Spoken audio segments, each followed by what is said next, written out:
রাজবাড়ীর গোয়ালন্দ উপজেলার দৌলতদিয়ায় ফেরিতে ওঠার সময় নিয়ন্ত্রণ হারিয়ে পদ্মা নদীতে তলিয়ে গেছে সৌহার্দ্য পরিবহন নামের একটি যাত্রীবাহী বাস।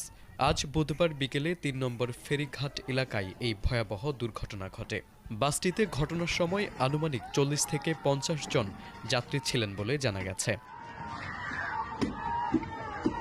প্রত্যক্ষদর্শীদের বর্ণনা অনুযায়ী বাসটি ফেরিতে ওঠার মুহূর্তে চালক নিয়ন্ত্রণ হারিয়ে ফেললে মুহূর্তের মধ্যেই সেটি পদ্মা নদীতে পড়ে নিখোঁজ হয়। দুর্ঘটনার পরপরই স্থানীয়দের প্রচেষ্টায় তাৎক্ষণিকভাবে ১০ থেকে ১২ জনকে উদ্ধার করা সম্ভব হলেও বাকি যাত্রীদের ভাগ্যে কী ঘটেছে তা নিয়ে চরম উৎকণ্ঠা বিরাজ করছে।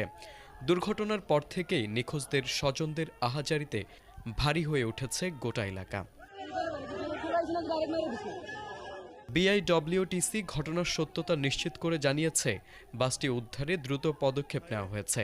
ইতোমধ্যে উদ্ধারকারী জাহাজ হামজা দুর্ঘটনাস্থলে পৌঁছেছে।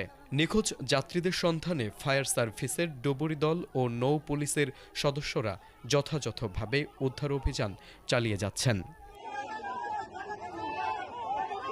তারেক আজিজ, এটিএন বাংলা।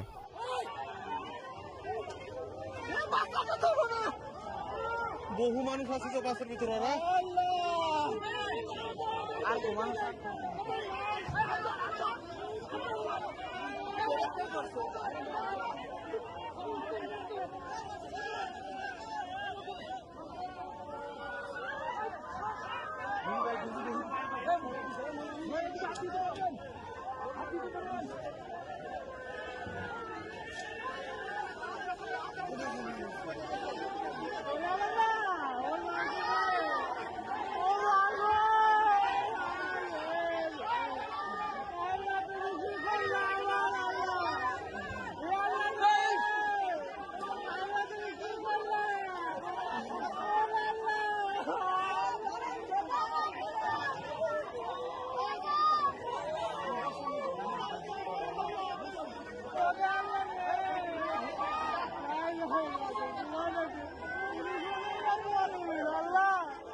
নৌকা চোহারা এদিকে আসেন।